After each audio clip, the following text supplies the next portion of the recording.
Hi everyone. Welcome to another podcast episode if you're listening. Another um, YouTube video if you're watching. And a big welcome to the 95 that we have with us live here at the moment. And as promised, we do have a special guest with us today. And as you know, I don't do a guest format for the show. But I'm making a rare exception, and I've been a big fan of the way that this particular guest teaches A Course in Miracles for many years now, and so I asked him if he would come on and talk to us about his understanding about A Course in Miracles, which is very direct, and he agreed that he would. So, um, let me introduce everyone to Nick Arandes. Hi, Nick. Hey, how are you? How's everybody? Hi. Thanks a million for Hello. coming on, Nick. I'm going to Oh, mute everyone so there's no disturbances. And then, Nick, I'll let you take it away and you can talk to us a bit. Let me just do that muting now. There we go. The stage is yours, Nick. okay. Well, thank you for this opportunity to simply share my practice, understanding, whatever you feel that's you want to label it, of the teachings of the course. I felt that there's no need for me to share how I ended up um, studying the course because in the end, everybody may have a different story, but the bottom line is that we're here. And what matters is what benefit am I deriving from it? I usually say, and I hope this not be misunderstood, I said, I'm not really interested in what the course is saying. I'm interested in what the course promises. And if the course promises inner peace, that's what I'm interested in. That's about it. Because the words and the text and the theology may be fine, but in the end, am I really deriving the um, the benefit from it? And some of us might have been in a search for many, many years. At least I was. And what I found out is that, or at least this is the way I felt. I said, God must not be difficult. I mean, I feel that come on, I mean, I don't have to jump over fences to get to know the truth of what I am or to get to know God. So there's a couple of things that strike me about A Course in Miracles, and I'm going to talk about in a minute.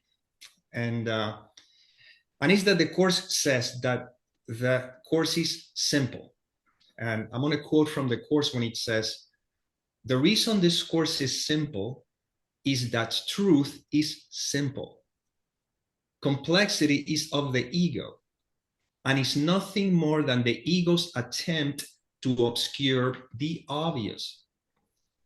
To you who seem to find this course to be too difficult to learn, let me repeat that to achieve a goal, you must proceed in its direction, not away from it. And every road that leads to the other way will not advance the purpose to be found. If this be difficult to understand, then is this course impossible to learn? But only then, for otherwise, it is a simple teaching of the obvious. So then, if it is so simple, if God is so simple, what seems to be so difficult? And of course, the difficulty is the fear of letting go of the obstacles. And there's only one obstacle, which is a sense of identity, who I think I am. However, what I'm going to do is this. I know that we are all in our journey, and some people maybe, let's say, ripe enough to jump right from the 10-meter diving board.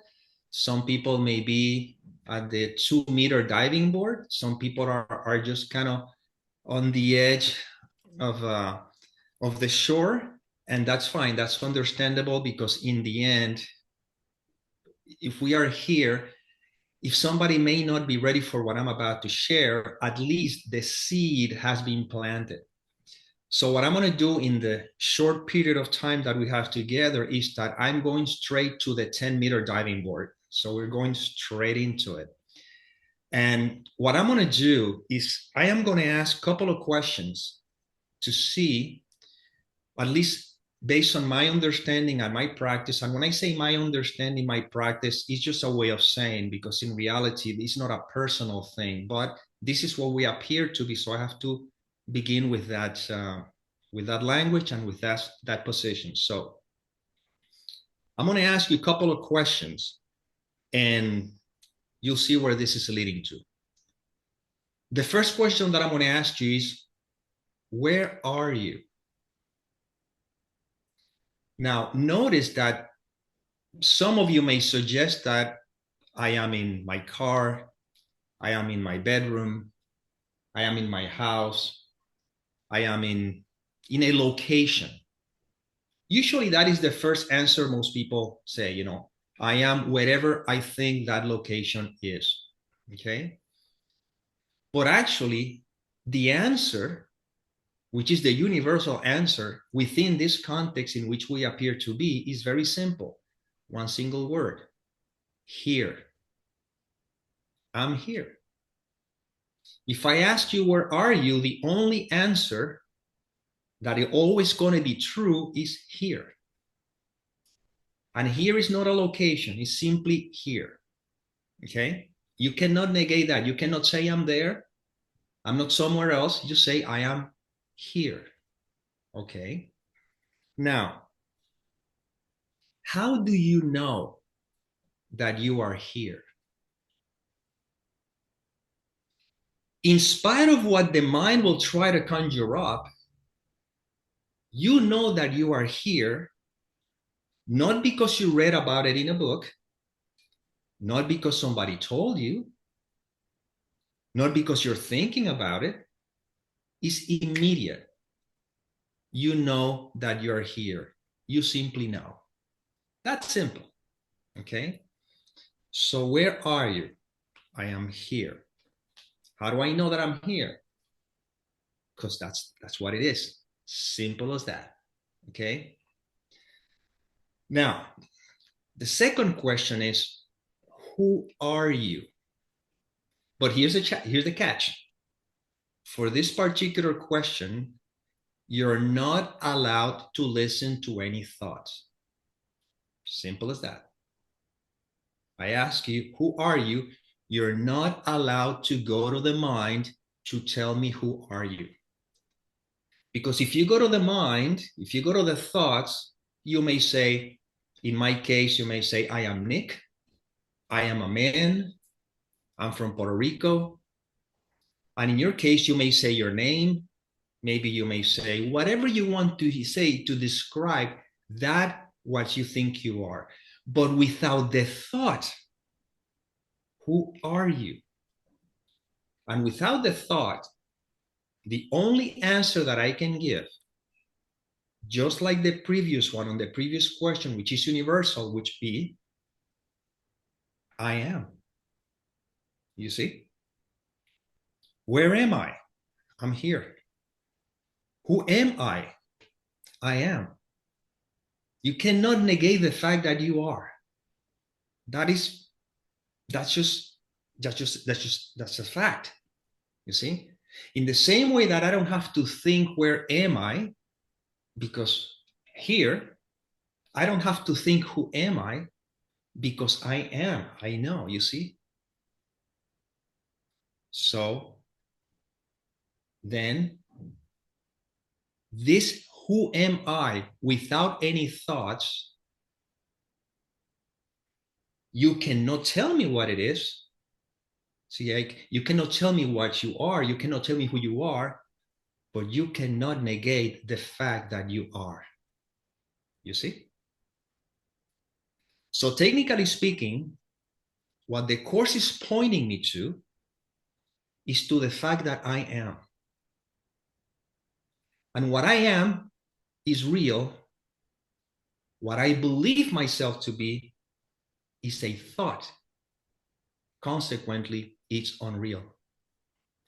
So in the very beginning, if you look at the introduction of the Course in Miracles, it lays it out right there. This course can therefore be summed up very simply in this way. Nothing real can be threatened. What is real? I am. Nothing unreal exists. What is unreal? Any thought that crosses the mind. Herein lies the peace of God. Technically speaking, all the Course in Miracles is telling me from the beginning to the very end is if you don't believe the content of the mind, then you are free. Because what you are, in essence, which is existence, cannot be threatened by any thought that crosses that awareness. When you're sleeping and you're dreaming, what is real is you in bed dreaming or sleeping. That's what's real, you in bed. What is unreal is the dream itself. So the lack of peace for the one that is in bed sleeping is believing the dream, and the dream is a thought. You see? So why is this course simple? Because all it's asking me is in each moment to notice whether there is identification with a thought, or if I simply am, which is what is referred to as the holy instant. We'll talk in a minute. So how Jesus throughout the Course in Miracles constantly remind me of that simplicity. Well, I'm going to read just some of the thousands of many ways in which the Course tells me the same thing, so you can see where it's always pointing to. The one that I usually refer to, which is one of my favorite ones, is this one. It's from chapter 4 that says, if you're willing to renounce the role of guardian of your thought system, if you are willing to renounce the role of guardian of your thought system and open it to me, I will correct it very gently and lead you back to God. How do you translate that into our seeming human experience? If I am willing to recognize that I know nothing, if I am willing to not believe any thoughts, meaning if I am willing to renounce the role of guardian of my thought system, you see? By simply knowing that I don't know, just being, that is the offering it, you see? And what love or Jesus or Holy Spirit is going to do is going to correct it very gently and lead me back to where I am already. If you're in bed and you're dreaming, you don't have to return to the bed, but you do have to renounce to be the guardian of the thought system that believes in the dream, in order so very gently, as you awaken from the dream, you return back to where? To where you have always been. That's why the Course states, you are at home in God, dreaming of exile, but perfectly capable to awaken into reality. You see? Another line that I usually like is chapter 14. Do not be concerned about how you can learn a lesson so completely different from everything that you have taught yourself.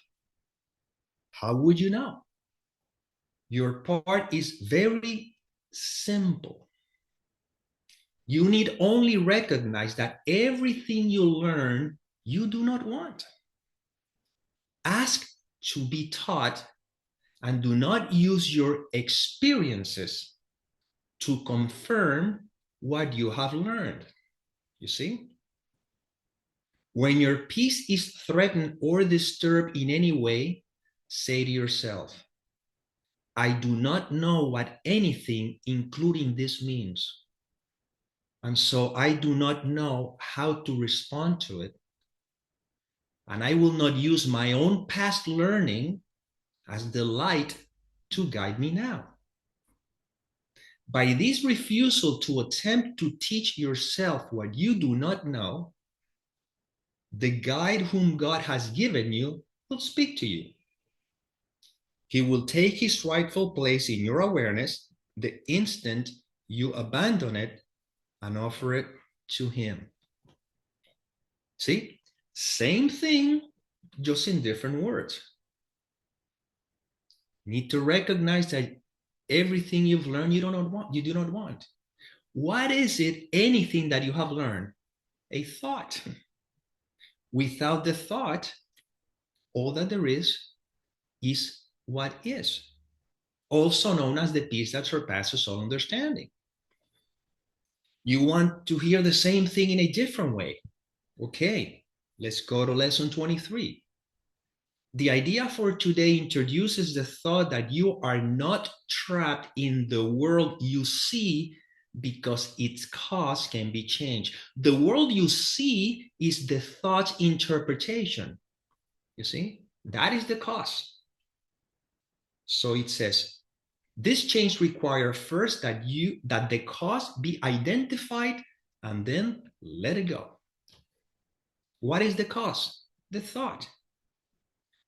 Whatever seems to be the cause of your lack of peace is not the world that you see, it's not the world that you perceive, it's not how the body feels, it's not who you think is doing anything, it's your interpretation of everything that seems to be taking place.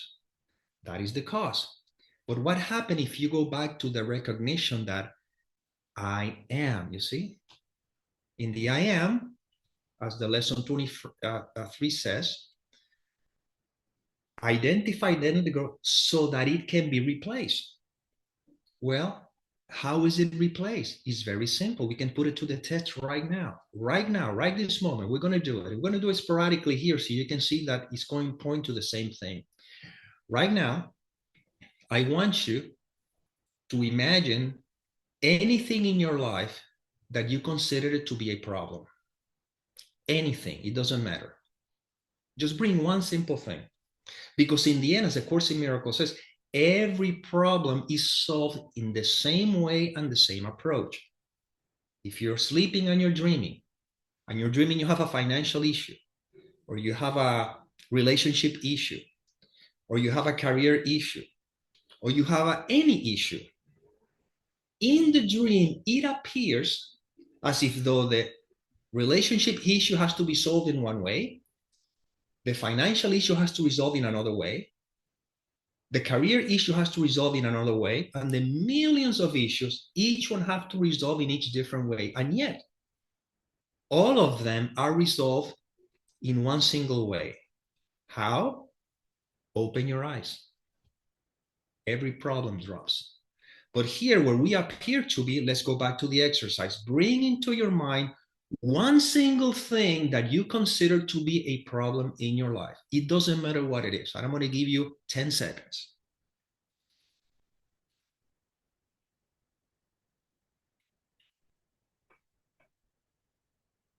Okay, you may have one. Okay, here's what I'm going to ask you. That would you consider to be a problem? Is it really a problem, or is a thought that is suggesting that it's a problem? If that thought would not be there, remember the cause is the thought. If that thought would not be there, even when the mind resisted, yeah, I understand, but you have to understand the problem is no, that also is a thought. You see, if that thought was not there, what remains? Well, that which remains free of the cause is the consequence. That is the correction. And all the Course in Miracles is asking me to do is in each moment, recognize that I know nothing. And that's how you experience what is referred to as the peace that surpasses all understanding, or what is referred to as the holy instant. We can go back again to lesson 189. This one, Keith and I, we share as well, but I'll share it with all of you anyway when he says, simply do this. Be still and lay aside all thoughts of what you are and what God is, all concepts you have learned about the world, all images you hold about yourself.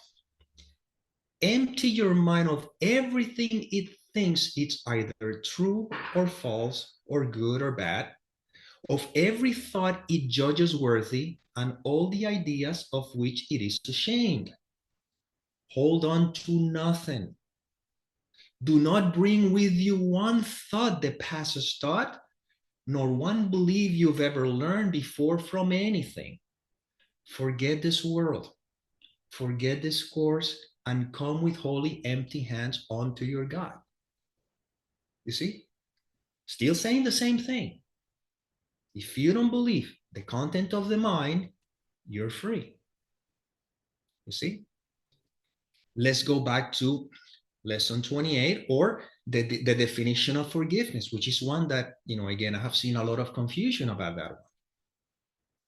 What is the definition of forgiveness? Oh, correction. That this is something else that I was going to say about 28, but let's go to this one. Forgiveness, on the other hand, is still and quietly does nothing. It offends no aspect of reality, nor seek to twist it to appearances it likes. It merely looks and waits and judges not. So technically speaking, forgiveness is not something that you do as an action. Forgiveness is the consequence when you don't believe the content of the mind.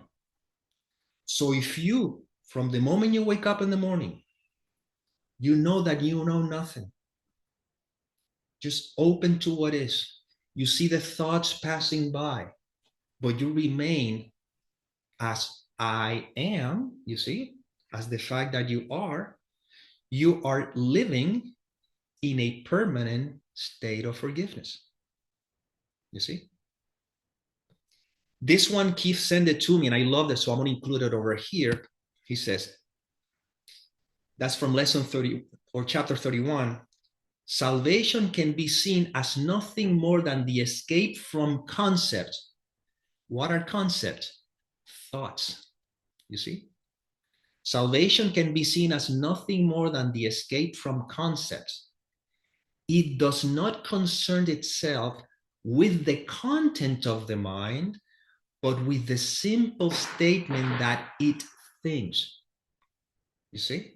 It's another play on words to go back to just being. That's where Jesus is pointing to all the time. This is another one that Keith sent me, and I love this, so I just included over here. This is from lesson, no, actually, no. Anyhow, it says, I wrote it wrong. I said lesson 490, but there's no 490 lessons. So anyhow, he says, the part of your mind in which truth abides is in constant communication with God, whether you are aware of it or not. What is the part of your mind that is in constant communication, always, whether you're aware of it or not? The I am. Right now, who are you? I am. You see, you are always.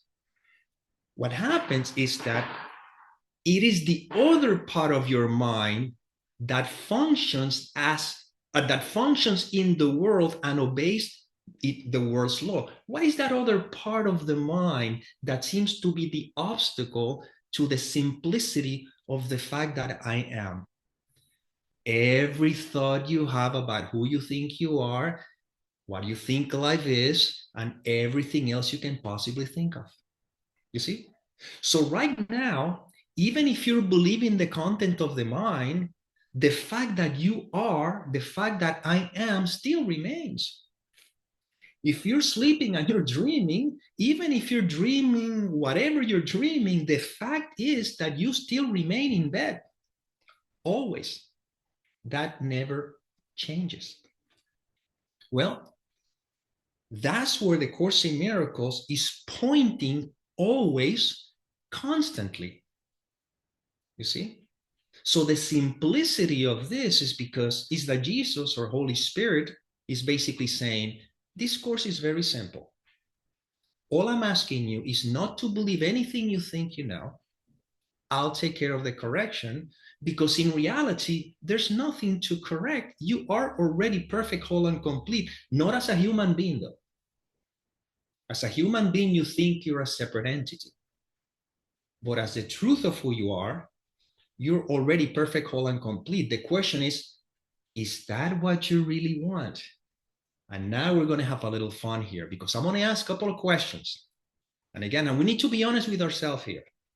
Okay? This is one of those that we have to really be willing to be honest.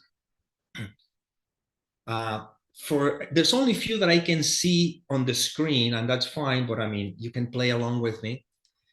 The first question I'm going to ask you, and by the way, before going any further, everything that you notice that I said that the course is saying, the course is not talking to the individual. It's not talking to the me that think it's here. The course is talking to the mind that is dreaming all this. Otherwise, then it'll be a confusion in levels. Okay? So the first question I'm going to ask you, by show of hands, how many of you wants to let go of the ego? Come on, how many of you want to let go of the ego? Okay, so of the few that I see here, I can see that pretty much all of you say that. Now, I'm going to ask you another question, and I need you to be totally honest with me. What I mean by that is that now that you raised your hand on the first question, I don't want you to now raise your hand on the second one thinking, oh my God, I raised it on the first one, might as well raise it on the second one because I don't be foolish. Because if you do that, you'll be actually fooling yourself. You know, I'm just trying to point to something that I want you to look at so that we can really be honest with ourselves if that's what we really want. Okay, so the first question, how many of you want to let go of the ego? And everybody 100% raise their hand. Here's the second question. How many of you are willing to disappear right now? Right now. Meaning that your family disappears, your children, grandchildren, your world disappears, everything disappears. How many of you honestly are willing to right now disappear? You see? Why did I ask that question? Because the first question, how many of you are willing to let go of the ego? And how many of you are willing to disappear? And I chose the word disappear because to many people, the word dying is a little bit too scary, but that's fine. But it's the same thing, you know, because in the reality, that which was never born can never disappear. But within the context of the dream, the question, how many of you wants to let go of the ego and how many of you are willing to disappear is the same question. You see? Why? Because the ego is not something that we have. And this is something that we need to really look into. The ego is the thought of separation, the belief that I'm a separate entity. You follow? So if there is no ego, there will be no world. There will be no individual. There would be no me. You see? But if I know who I am, however, by allowing the Holy Spirit thought system to take over the mind, while there seems to be that I am here in this world of appearances, okay, this is the experience of the ego, but it's not identified with the mentality of an ego thought system. And that's how you experience the peace that surpasses all understanding. That's why in lesson 185, it says, I want the peace of God. To say these words is nothing, but to mean these words means everything. If you could but mean them for just one instant, there would be no further sorrow possible for you in any form, in any place or time. We love to hear that, okay? But we got to go to paragraph number 5, you know, which says, to mean you want the peace of God is to renounce all dreams. For no one means these words who wants illusions, and who therefore seeks the means which brings illusion. He has looked on them and found them wanting. Now he seeks to go beyond them, recognizing that another dream would offer nothing more than all the others. Dreams are one to him, and he has learned their only difference is one of form. For one will bring the same despair and misery as the rest. In other words, it's kind of like saying, okay, if I really want the peace of God, meaning if I want to awaken from the dream, you see, I have to hold on to nothing in the dream. But usually, when you have played around in this world of appearances and you have some of your goodies and tried a couple of things and still find out that the sense of fulfillment, what I am, the fear is still there comes a time when I realize, you know what? Another dream is not going to bring anything more to me. That's when we're willing to look right through them and realize, I don't want another dream. I want what is truth. I want to rest in the peace that I am. So the mind at the beginning says, but if you do that, that implies that you're going to have to sacrifice everything here. That implies that, your family is going to be gone. You're going to be gone, and create all these horrible stories that have nothing to do with that. Well, the Holy Spirit very kindly in A Course in Miracles says, fear not that you will be abruptly lifted up and hurled into reality. Time is kind, and if you use it on behalf of reality, check this out, it will keep gentle pace. It will keep gentle pace with you in your transition. You see? In other words, is that when you choose peace above all else, because now you know that the world of illusion have nothing that can offer me, it's not like you're going to be thrown immediately into reality or something. It's that now you're going to use every single second, every moment of your life to choose the peace of God. That's all. And in that choosing the peace of God, and the more that keeps settling in you, because now all the distractions, it's being sort of cleaned up, so to speak, it's not that things will be taken away necessarily, is that you begin to give them up, not as a sacrifice, but as a release that now I don't have to carry anything else. You see? Now you simply realize that Jesus is saying, look, this is very simple. Let's not make it complicated. The only thing that I'm going to ask you is you surrender your thought system to me. That's all I'm asking for you. In the meantime, you keep living your life like you've been doing up to this moment. You take care of your children, you take care of your family, you go to work, you do the things you like to do. You like to work out, you work out, you like to play music, you play music, you enjoy the beach, go to the beach. It's no big deal because that is not going to be an effect as long as you choose or you surrender your thought system to me, you see? And then what happens is as this transition start taking place, you notice that all the Course in Miracles is doing is correcting the error in the mind very lovingly, very kindly. And that's why if you look at the manual for psychotherapy, it says the psychotherapy is the only form of therapy there is. Since only the mind can be sick, only the mind, not the body, it's just the mind, because the mind is sick by believing that the dream is its reality. You see? Since only the mind is sick, only the mind can be healed. And this is what we're pointing to here, to the healing of the mind. And how can we do so? Well, I already said so. If you're willing to renounce to be the guardian of your thought system and offer it to me, I will correct it very gently and lead you back to God. So I don't need to do anything. It's so simple. Jesus says, hey, this is pretty easy. Just remember that you know nothing and rest in beingness. Just be, because you are, and I'll take care of the correction.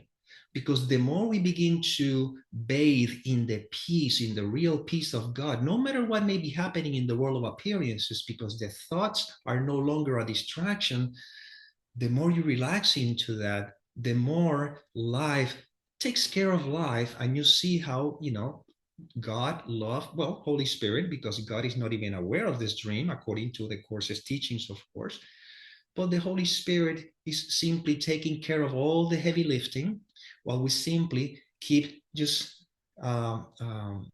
releasing this cross that we're carrying and we don't even know it, because the cross is something we're carrying by believing the content of the mind. And the Holy Spirit says, don't worry about it. I'll take it away. I'll take it from you. You don't have to do anything about it. I'll take care of you, but you have to be willing to give it to me.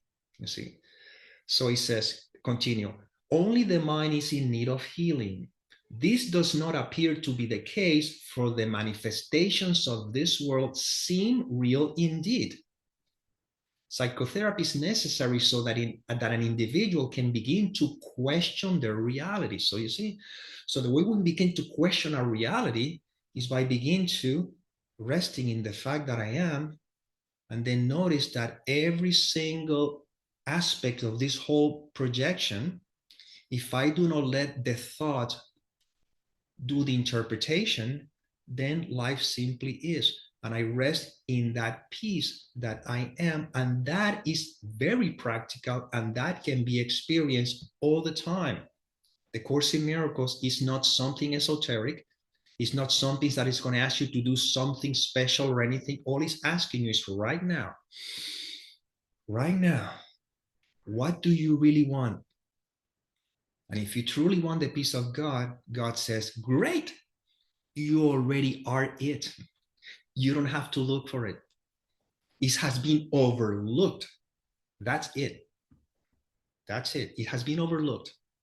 Now, let's look together. And you rest, you sit, and being, and as you see, where are you? Here. Who are you? I am.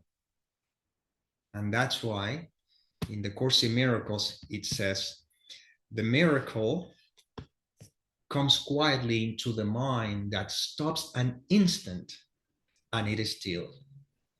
And in the Bible, Jesus would say, or doesn't matter who says, but it says, be still and know that I am God. Not be still and know that I'll find something, just be still and know that the fact that you are. So all that the Course is reminding me is that I am. And each and every one of us are that which cannot be described in words. We cannot say what it is. I cannot know what that is, but I cannot negate that that is the only thing that there is. And I think that was a pretty simple introduction to what do you think, Keith? You want to get into our 3-hour conversation like we did on Monday, so who can bore all this, or do you want to, or anybody have any questions, or does anybody want to kick my rear end? Because I mean, I went direct to the point, so Thanks I so don't know. much, Nick. Beautiful, direct, perfect pointing at how simple A Course in Miracles is when you break it down and you get beyond our resistance. Nick, do you know there was something you said? I took a note here actually, which I just loved. Yeah, it was a little definition you added, a little Nick definition for forgiveness. And Yeah. what you said was forgiveness is the consequence when you don't believe the content of the mind. That is just such a beautiful, succinct way to put it. And it encapsulates what the Course is saying constantly, especially with the quote that you used yourself there. Forgiveness is still, and it quietly does nothing. It's not a doer. It offends no aspect of reality. It's not trying to fix anything or change anything, nor does it seek to twist it to appearances it likes. Forgiveness has no agenda. It merely Yeah. looks and it waits and it judges not. So I love that, Nick. I'm going to say that again. Forgiveness is the consequence when you don't believe the content of the mind. Beautiful. Thank you. Thank you. Yeah. And to me, that was very important, because a lot of times, in the beginning, for me as well, I was really trying to forgive, not realizing that trying to forgive, it was another way of keep holding on to a sense of identity that is trying to experience a particular result. Yeah. And why am I not experiencing the forgiveness we're talking about? And it's because I am trying to do something that actually is pointing to something, to the fact that I am. Yeah. So technically speaking, forgiveness is not an action, it's something I do, because that keeps reinforcing again the belief in an I that now is doing something. And then the question that I would ask, okay, if somebody says, well, I practice forgiveness. So the question that I would ask, okay, that's fine. Why are you practicing forgiveness? I mean, what is the result you're expecting from that practice? And that's how you can see the hook of the mind trying to go, oh, if I forgive, I will blah blah blah. You see? But what if you already are blah blah blah, except that by trying to do something about it, you're overlooking the fact that you are. That's why there's a couple of concepts that I kind of stay away from. And one is, enlightenment, awakening, and everything, because that suggests that there's something that the me, the character, needs to do in order so that in the future, you see, I will have a particular experience. But then the question that I would ask, how does that experience is going to look like? You see how you're chasing a carrot without realizing it. And what if you're already enlightened by the fact that you are? So usually I say enlightenment to me means not believing your thoughts. That's all. If you don't believe your thoughts, you're enlightenment. But if you believe your thoughts, then you are, dragged by whatever it is that you're believing. And the other concept that I kind of said it a bit earlier is that I don't like to use the word ego as well, because ego suggests that there's something other than me that is kind of bothering me. That's the bad guy. But you see, the ego is actually the thought of separation, the belief in separation. You see? So now it's as if me, you see, now I have an ego. You see? But then who is this me that is saying that has an ego? The same ego. You know what I'm saying? So all I know is that I am, and anything that seems to be a distraction to that is a thought. We can put it all to the test. Tell me any problem that you have, and the first thing I'm going to say is that, but have you noticed that that problem that you're telling me is a thought? You see? But I need that thought to hold on to my sense of identity. No, but look at the problem that I have. No, no, no, no, no. Look at the thought that you're believing in order to hold on to the belief that you are that person who's asking the question. But what if that person, you know, is not who you are? See, that's where it gets interesting. That's what I ask the questions. Okay, do you really want to let go of the ego? Well, do you want to disappear right now? And a lot of times, what I found out is that no, I want to still holding on to a sense of identity, but more comfortable. See the difference? I want to still be an ego, but enjoying the goodies of this dream of illusion. But how about if this you who's asking the question is non-existent? What if that you who's asking the question is a thought itself? A thought in what? In what you are, in what words cannot describe, in beingness, That's why eventually everything seems to point, everything points to silence, because right now you are. You cannot not be. Right now, can you say you're not? Can anybody says here, I'm not? No, you are. But you're not what you think you are, because what you think you are is a thought. Beautiful. Um, so just to go back over the important points that you've raised, Mhm. the Course tells us that it is at this moment that complete salvation is offered you and that you can accept it. And it is at this moment that you can accept it. This is still your one responsibility. Yeah. Atonement can be equated with a total escape from the past and a total lack of interest in the future. Heaven is here, there's nowhere else. Heaven is now, there's no other time. The other quote that comes to mind off the top of my head: enlightenment is but a recognition, it's not a change at all. So that was 2 points you made. You made just about enlightenment and about the fact that it's always about now, not seeking salvation in the future, which the Course emphasizes. Um, and the third thing is the ego. And the Course tells us the ego is not a noun, it's not an entity, it's not real. The ego is an idea, false idea Yes. you hold about what you are. So Yeah. when we're talking about ego, we're not even talking about thoughts being ego. Thoughts are just conditioning playing out in the mind. It's not ego until you say my thoughts. Once Exactly. something claims ownership, now that's what the Chorus uses the noun for in terms of an ego, is that you think you are a thing that owns thoughts, thinks thoughts that the thoughts describe. And that's the illusion. That's the illusion. Exactly. Yeah.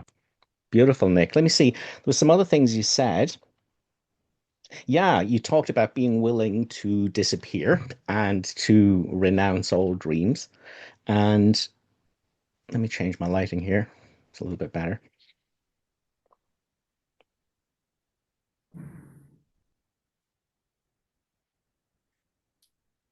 Um, let's take a quote first. And this is from chapter 15, and it is section 5, and it's paragraph 1. The holy instant. Now remember, the holy instant is the escape from concept, not the Exactly. stopping of concepts. The mind is just reflecting. That's what the mind does. Okay. But the escape from concepts is that you don't call it me. You don't call it mine. Okay. So that's what forgiveness is. You Mhm. let the illusory mind, the wild illusion, frantic and distraught, do whatever the hell it wants. Okay. Because what does it have to do with my felt sense of being in this moment? So we bring the wrong mind to the right mind. So the holy instant, the escape from concepts, is the Holy Spirit's most useful teaching device for teaching you love's meaning. For its purpose is to suspend judgment entirely. Mhm. No self-respecting ego wants to hear this. Suspend judgment entirely. In other words, whatever is happening in this moment, that's what is. Yep. Exactly. Any opinion I hold on it is a judgment. If I go, oh, this is Exactly. a good thing, this is a bad thing, this is a wrong thing, this is a fair thing, this is an unfair thing, that's judgment. And the Yep. holy instant, where it is the recognition of your freedom from the wild illusion mind that pretends to be you, um, is achieved through letting this moment be without a story There you go. and letting emotions be without a story. Yep. Yeah. So, judgment always rests on the past. I love that when the Course in Miracles, when it talks about thoughts, it calls them the Yep. values from the past. That's what thoughts are. The values from the past. It also calls them the past learnings that we no longer want. We don't Exactly. want to be listening to the conditioned mind and its opinions and its values and its judgments and its sense of right and wrong and should and shouldn't and fair and unfair. It's all made up. That's the dream. The conditioned mind is the dream. Yep. Um, okay. Judgment becomes impossible without the past. Hmm. Judgment is impossible. It's like the body shouldn't be like this. How do you know? And it's like, oh, because it wasn't like this yesterday. But hang on, whatever is simply is.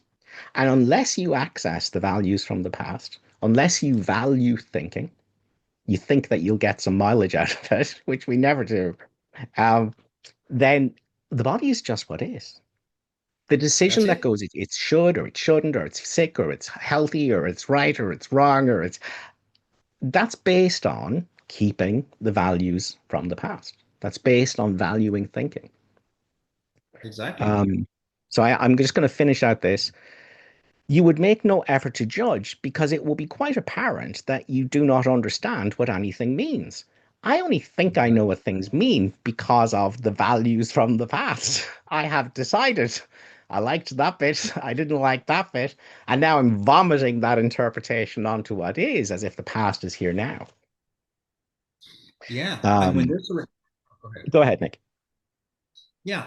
When the recognition that I am is clearly established and there's no identification with the thought that suggests that I'm a separate individual, then I am more likely to not care about all these thoughts that are trying to give meaning to anything, because generally speaking, the mind wants to give meaning to things as a way of try to protect itself, as a way of some kind of feel secure. But if I know what I am, who cares what anything means? It doesn't matter. But if Yes, anything, beautiful. yeah, If anything could be a threat to this me, of course I'm concerned about what does it mean. I have a pain in the body. What does it mean? What could happen? Well, but if I'm nobody, if I am, well, that's just what it is. It's no big deal. You Yeah, see? beautiful. That ties in really nicely with the last sentence. Mm-hmm. And it gets getting back to the idea of, but do you want to disappear? Not that you will disappear, but all your ideas of yourself will disappear. And then what remains is Exactly. what you are as God created you. But the last sentence, disappearing, etc., losing your story, you are afraid of this because you Mm-hmm. believe that without the ego, all would be chaos. In other words, without me believing I am a separate self, I am the thinker of thoughts, I'm the one thoughts thought. If I let all that go, the course is going, yeah, you're afraid of this. I get it. Okay. It's insane, but I get it, right? You are afraid of this because you think without the ego, without the me, the separate self Mm-hmm. identity, the conceptual identity, the self concept. You think that without the ego, all would be chaos. And the next line, But without the ego, it will be love. yes, yes, I can assure you that without the ego, all would be love. Exactly. In other words, without the belief in a separate entity, all Mhm. God would be is what is. Yeah. It's and it gets back to something you were talking about earlier as well, about doing the normal things, dropping kids off, washing the dishes. You see, the course is going, but you don't need to believe in a separate self for all that just to unfold. If you And if you do, want, yeah, if you do, you will struggle. You will feel hatred. You will feel upset. You will feel anxious. You will feel frightened. You will feel scared all your life. You'll have that sense of doom in the background going constantly. You'll have that restlessness. But the course is going, I know you're afraid of this, but without your belief in yourself as a separate entity made of thoughts, as a me, I with a story, everything takes care of itself. And your experience will be love, peace, joy.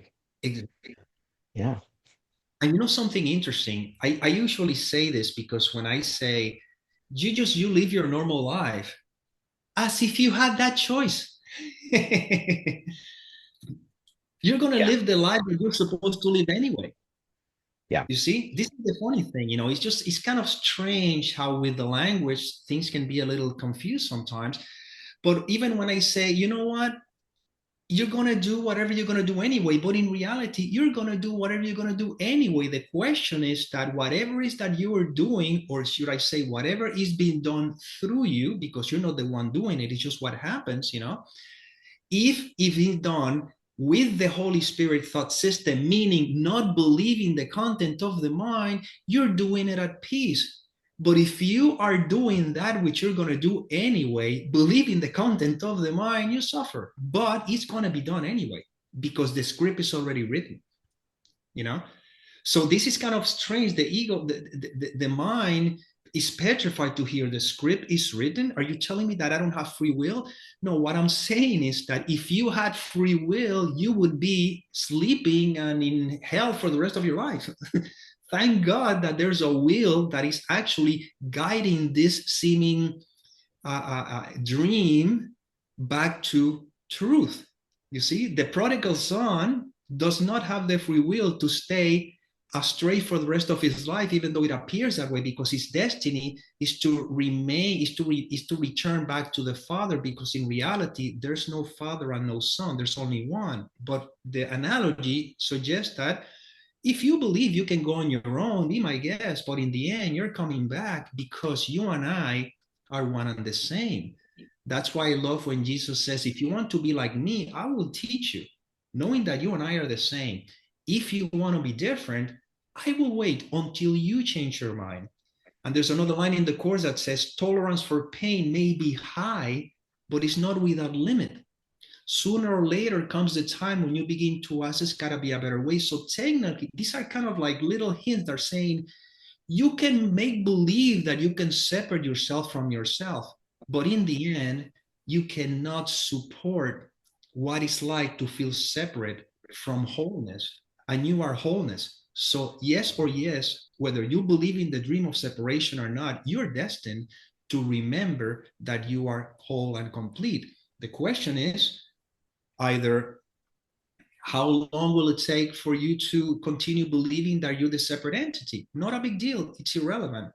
We're here now remembering who I am. You see, this is the remembrance of, okay, I am. That's what we go back to.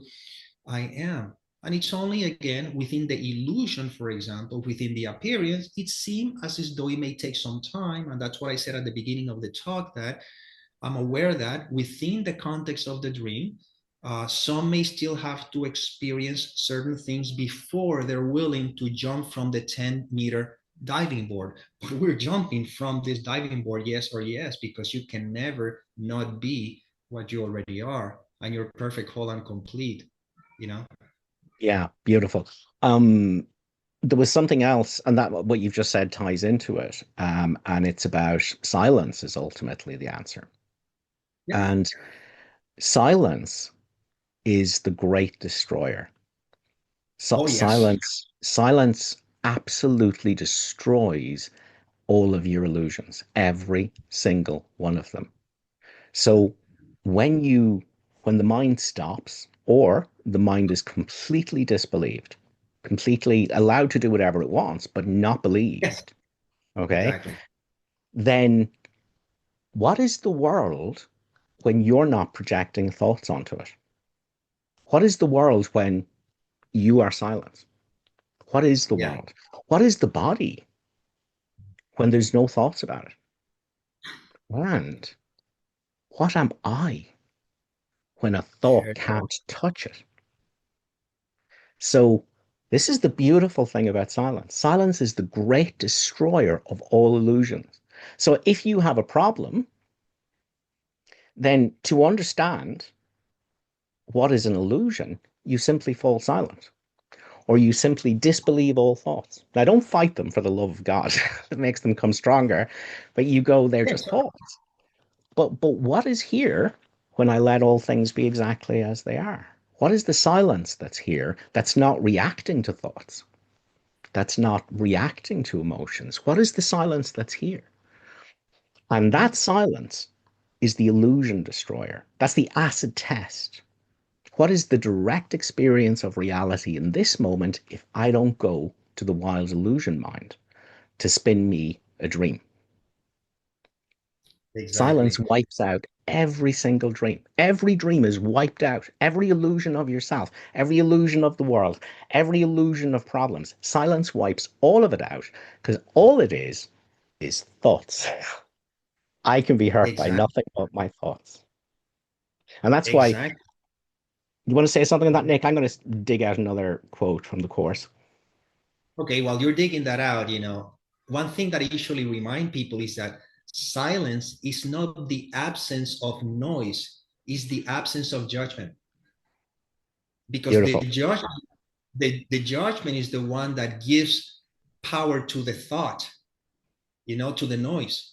But in reality, you can be resting in the silence while on the surface there's all kinds of noise, all kinds of movement, all kinds of sensations, everything but you see. And that's why I love the way you shared it, because it goes back to how I started the conversation. Where are you? Here, silence. Who are you? Without identify with the thoughts, silence. And that is the ultimate, as you said, destroyer of all illusions, because you are, I am. Beautiful. Um, I want to go to another quote because it just feels like, and just in agreement what you said, silence is not the absence of thoughts, it's the absence of judgment.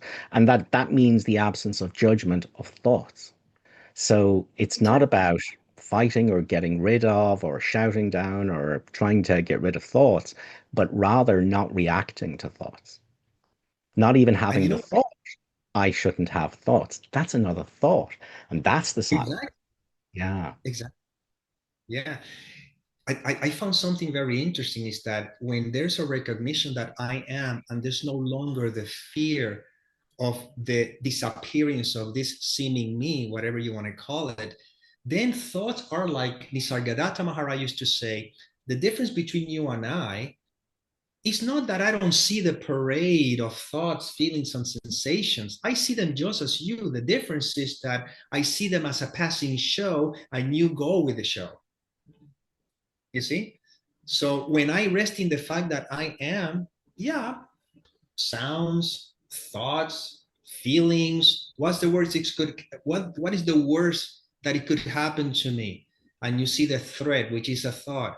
Oh, and then you look at it. It says, okay, that's fine. I am. You see, again, this is not something that conceptually can be understood, but once you can see what you can see right through, you realize, okay, well, feelings, sensations, all everything in the dualistic world appears, but I remain as I am, and Perfect. that Perfect. so yeah. That quote I wanted to give, because it's one you hear people misunderstanding all the time. This is the lesson God would have you learn. This is lesson 193. There is a Mhm. way to look on everything that lets it be to you another step to Him and to the salvation of the world. To all that speaks of terror, answer thus: I will forgive, and this will disappear. To every apprehension, every care, and every form of suffering, repeat these self-same words, and then you hold the key that opens heaven's gate and brings the love of God the Father down to earth at last to raise it up to heaven. So I will forgive, and this will disappear. Now, it's very understandable when we read the Course in the beginning as an ego, as a body, as an insane voice talking to itself. But that is not saying I will forgive and my leg will grow back, or the cancer is going to disappear, or my child isn't going to die. That's not what that's saying. I will forgive and all this will disappear because it's all dreams. It's illusion. Exactly. So let silence, the great destroyer of illusion, come. Mhm. What's left? What's left? The direct experience of this moment without the lies, without the dreams, without the thoughts. That's what disappears. Because the body's condition doesn't hurt me. The body's longevity, that's not the problem. Okay. What other people are doing, that's not a problem. Okay. What's happening in the world, that's not the problem. The problem is the thoughts, the stories the mind is spinning out of it. Okay. That's the dream. Exactly. That's the dream. And then I will forgive and all this will disappear. Well, like Nick said, forgiveness is what's left when you stop going to the mind to listen to its lies. What's left when I don't listen to the content of the mind? Exactly. I will forgive and all this will disappear. It's all dreams. Now, that doesn't mean there won't still be some emotions here, but that's beautiful because that's the purpose of being here. That's the purpose of the world, is to meet these emotions without the mind stories. Yeah. Bring the emotions to the silence that neither denies them and pushes them away, nor owns them. The undivided state. You bring them to the undivided mind, and that's forgiveness. Exactly. Yeah, beautiful. And when there's no identification with the thought me, then the emotions are just basically, I don't even know it's just basically um, what energy feels or something. They're not even emotions. They're just simply contractions, so to speak, that are felt. You see, the thought is not felt as a contraction, is felt or is seen as a moving cloud. A feeling is felt as a contraction, but it's still the same thing. Without any meaning, thoughts are just passing clouds, emotions are just passing clouds, but I remain as I am. Yeah. So everything usually points to that, to the I am. It's like a lesson 155, there's a way of living in the world that is not of it. Yes. It says Without an ego. you Yeah. can you don't change appearances. Yeah. Everything is just the same, but your forehead is serene, your eyes are, you feel, because in reality, life, the seeming experience continues on without the mind's interpretation of the experience. Yeah. And that's what is referred to, I believe, there's a quote in the course that says, seek not to change the world, but to change your mind about it. That pretty much Yes. applies to us. Seek not to change anything, not even your thoughts, not your feelings or sensation. Just change your mind about it. How do I change my mind about it? Don't believe the content of the mind, and that changes automatically. And that's Yeah, forgive. beautiful. Lesson 25 is the perfect example of that. And we'll take a quote in a moment, just on that very thing, because that's perfect. What is it for? Is the course's great question. Exactly. What is it for? Um, well, let's take that quote because I was going to say something else and it's fallen out of my mind. So let me go straight to lesson 25, which is a little bit of a long one. Um, but I still think it's worth hearing because exactly like Nick is pointing to, we've been told in from the very first workbook lesson, listen, nothing you see means anything at all. It's just what's happening. And then we're told in lesson two, yes, there is a mess going on in your mind. There is a wild illusion, frantic and distraught, that thinks it knows what everything means, even though it doesn't actually mean anything. It's just what is. It's just what's happening. So lesson 25 really brings it together because it also says, listen, those thoughts in your mind, those meanings the mind has made up for everything, they don't mean anything either. But lesson 25 really brings this together. It says, I do not know what anything is for. Purpose is meaning. Today's idea explains why nothing you see means anything. You do not know what it's for. Therefore, it is meaningless to you. Everything is for your own best interests. That is what it's for. That is its purpose. That is what it means. It is in recognizing this that your goals become unified. It is in recognizing this that what you see is given meaning. So this is so important because the course is going, listen, the reason the world doesn't mean anything is because of what that mess in your mind keeps saying everything means. That should have happened, that shouldn't have happened, that's right, that's wrong, that's fair, that's unfair. My body shouldn't be like this, their body shouldn't be like this, nothing should be like this. That's the dream. Okay. Silence would destroy all that. So it's a dream, it's Yeah. illusion, you see. But the course is going, but this isn't nihilism. The everything does, it has no meaning because it's an illusion, but it does have a purpose. It does have a purpose. And the purpose is that as the world happens, the sin, the separateness, guilt, and fear in your mind that made the world is going to come up as the scenes unfold. And that Exactly. is the purpose of the meaningless world. And so everything that's happening, that's for your own best interest because you're here to heal your mind. That's it. You're here to heal your mind of separateness. So, what am I when I don't listen to the mind? Okay, that's not going to mean that the sin, guilt, and fear all vanishes because it won't. Um, all right, but in the same way the course is saying, you think that without the ego, all will be chaos. But I can assure you, without the ego, the me, the separate self, all would be love. In the same way, the Course is saying, I want you to feel your emotions without a self.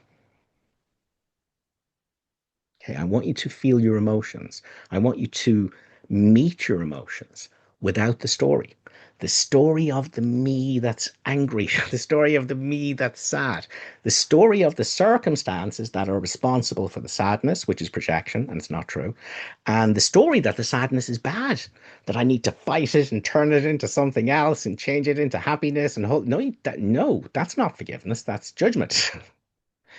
So Exactly. the course is teaching us ultimately. and I'm not saying you start off on this wrong, is to meet our emotions without a self. And so in the beginning, we tell some fibs in the beginning, all right? Because we say, well, you're not your thoughts, you're not your emotions, you're not your sensations, you're not the body, all right? You're nothing that's changing. Okay, we tell a fib in the beginning, which we have to, until there's an awakening. Mhm. And when there's an awakening, then we sort of shift from bringing the wrong mind to the right mind. And I'm not saying permanently because this flicks in and out, right? But you enter into the one-mindedness of the Holy Spirit. And now what you're actually having is the direct experience of the emotion and no separation from it. It's actually direct experience. In other words, there's not a separation between a you and the emotion. There's really just the emotion that's emerging. And the course is training us for this because this is when everything speeds up. This, this is when everything goes into fifth gear, is when you can bring emotions to an undivided mind. Um, and when that happens, there's nothing protecting you in the emotion. There's nothing defending the emotion. You actually experience yourself as the emotion, whilst Exactly. the okayness is known in the midst of it. That it's perfectly okay. The sadness is here and it's perfectly okay. The sadness is how I am is appearing in this moment and it's perfectly okay. So that's when everything goes into fifth gear. So we tell a fib in the beginning and go, you're not your thoughts, you're not your emotions, you're not your sensations, you're not the body. But actually, that's to get you back to essence. That's to get you back to the still point. But from the still point, everything is this. There's nothing that's not this. There's no separateness anywhere. There's just this okayness, which is everything, and everything is this. Um, So in the beginning, we do make this false distinction. We create a false separation. Because there's no such thing as separation, but we have to create it for you to claim back your essence. And once essence is claimed back, there is this direct experience of reality.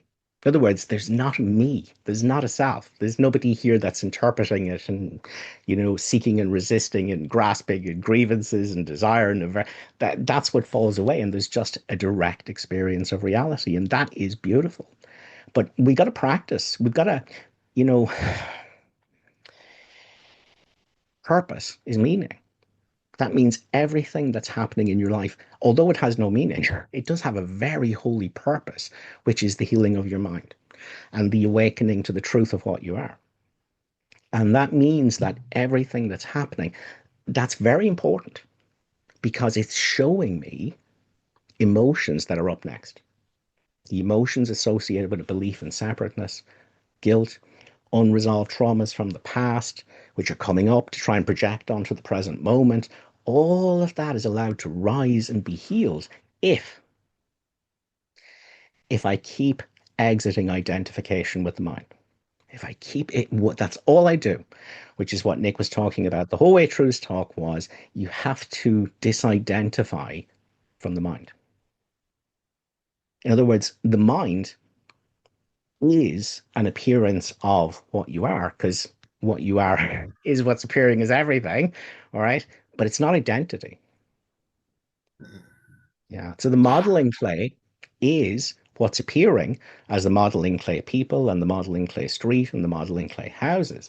But people, streets, and houses have nothing to do with what modeling clay is, but there is nothing to people and houses and trees other than the modeling clay out of which they're made. So you, Yeah. as awareness, Mhm. everything is an appearance of that awareness, and there's no separateness anywhere. But at the same time, you awareness are ever untouched by the objects of yourself. Would you say that too, Nick? Yeah. The if you look at the word mind, technically speaking, then mind is a thought itself, you know. Yes. So And that can be tricky for course students because the course talks about this in two different ways. There's a lovely quote that says, you must learn a lesson that seems contradictory. You must change your mind about your mind in order to learn that your mind is changeless. In other words, you have to change your mind about that mess in your mind. You have to change your mind that that's you, that you should listen to it, that you should identify with it, that it can help you. You have to change your mind about that in order to discover that your beingness, that which isn't changing, that's the mind. That other mind is the Exactly. one that makes you mindless. So, in the Course's vernacular, in order for consciousness to become mindless, it identified with the object of a body and the objects of a whole load of thoughts and emotions in order to become mindless to what it is as mind. So the Exactly. mind that was escaped, that's not changing. Awareness isn't changing. And so, yeah. So the Course talks about the wrong mind and the right mind. So the wrong mind is the one that's pretending to be you, where thoughts seem Exactly. to arise on behalf of an imaginary separate self, seeking and resisting and grasping and grievances. But silence ends all those illusions, and the right mind is known. Exactly. And the Yeah. thing about this, the quote that you just shared is that, and this is where usually this is the stopping block that I seem to find when putting those the practicing the teaching of the Course, is that the individual, the sense of false identity, is trying to figure that out. And that is the mind trying to figure itself out, you know.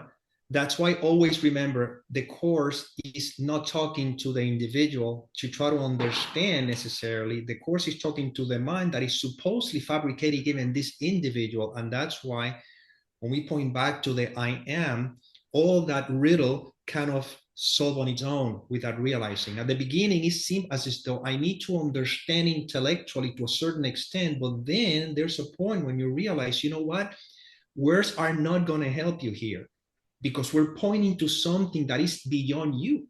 You see, that's why talking about it a lot of the time tend to be part of the ultimate, the last, the last trap, so to speak. The analogy or the example that I use is that we can talk all we want about the taste of the sugar cane. We can talk for hours about it, and we can read about it. But in the end, there's no words that I can use so you can have the experience of the sugar cane. However, what I can do with words, I can say, go walk one block, go to that place, it's called a sugarcane field, go in there, take a piece of sugarcane, break it into pieces and chew on it. That's as far as I can go with words. And then your experience would be the taste itself of the sugarcane. So again, once we look at all this concept the Course is pointing to, just kind of, I think Kenneth Wapnick used to say, why don't you just simply relax your mind as you read the Course, let the Course penetrate and talk to you, as opposed to you trying to understand the words, because there's still the mind, the me, the seeming person engaged in it. You know, it's Yeah. very interesting. We're stepping into a little bit more. So first, the intellectual understanding that can help make sense to us to a certain degree, because it makes perfect sense what you've been sharing. But in the end, who is the one understanding that? You know, Well, it is the that's last. all of the higher teachings have made this Yeah, very clear. So, A Course in Miracles says, for the holy instant, you can't bring A Course in Miracles with you. You can't do it. exactly. You have to And forget this world, forget this course, come with holy empty hands unto your God. And Buddhism is the exact same teaching. It says, if you meet the Buddha on the road, kill the Buddha. Because the Buddha, exactly, all his life, he pointed beyond concepts, beyond concepts. He's saying, you don't listen to the words. Well, I'm pointing you outside of words. What's the place where there's no words? What's in the silence? What's here when you stop listening to the mind? And A Course in Miracles is teaching us the exact same thing, because that is the holy instant, is when you disidentify from the mind and discover that when the mind stops, I still am. I don't have a story. I'm totally free. There's no story. But even when the mind stops, I am. exactly. And that's exactly how we started the talk, with the question: where are you? Here. Who am I? And if you don't go to the mind, I am. Yeah. This is why it is simple. may not seem easy because of a strong identification, and the course is a structural psychological way of dismantle that. But in the end, finally points to, I'm going to try to look at it from every possible angle, but at any point, if you're willing, you realize that you're already home. Yeah. So Nick has Where, pointed to this lovely and directly all the way through. And I just want us to, in case anyone's struggling a little bit with this, going, I don't get it. Okay. Here's a really simple way to get it.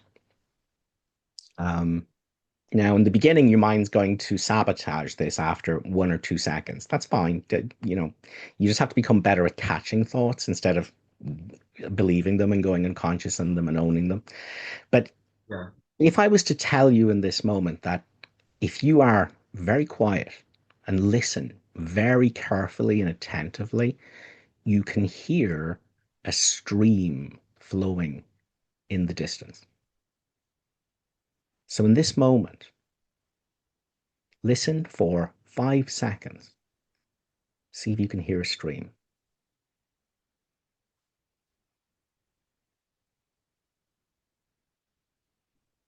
So even if it was only for 2 seconds or 5 seconds, thoughts stop.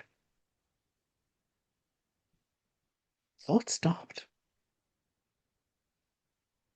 Now, what is very important to understand is that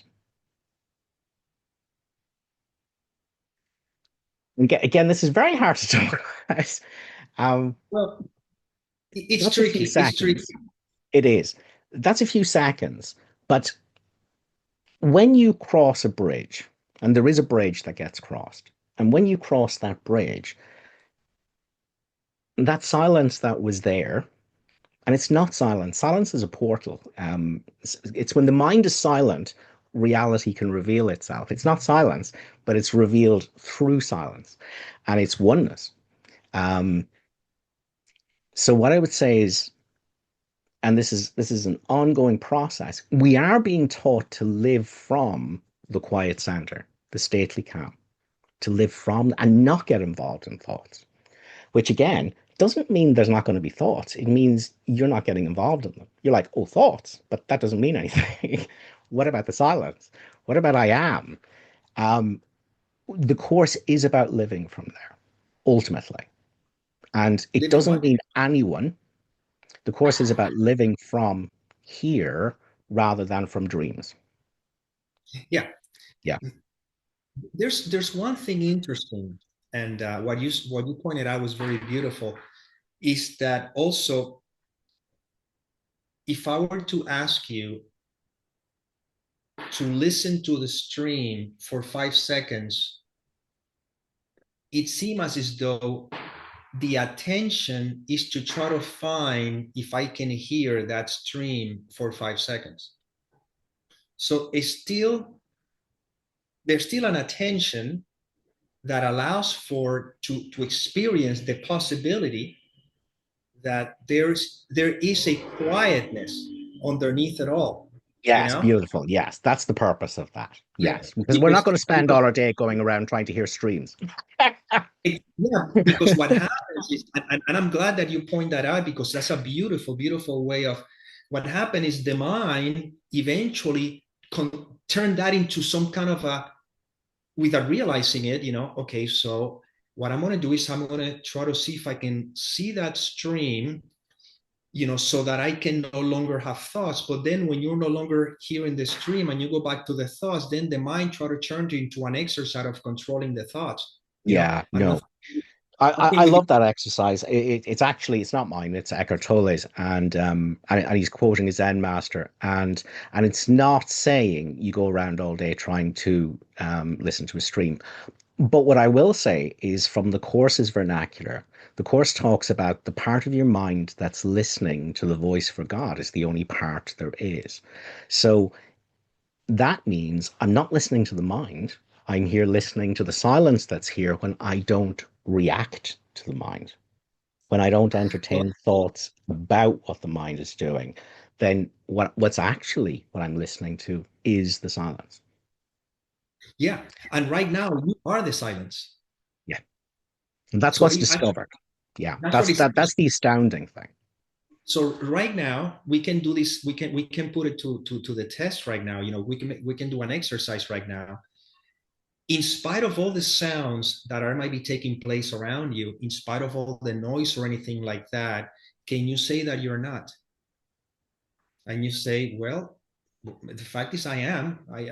I may be identified with the thoughts, and I may think that I am this individual who's listening or not listening, but in the end, that stream underneath, it's always when we get to a space where it's okay, whatever may be happening, you know, then okay means that I am not identified with the judge's evaluation or judgments of whatever is happening.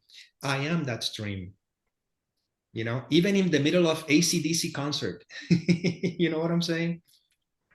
Yeah, perfect. With the quote I use all the time that the course gives us is the other way is remaining quiet, even in the midst of the turmoil you may make, which is so important because what I want to do, like Nick is pointing to, is discover the silence that's already there.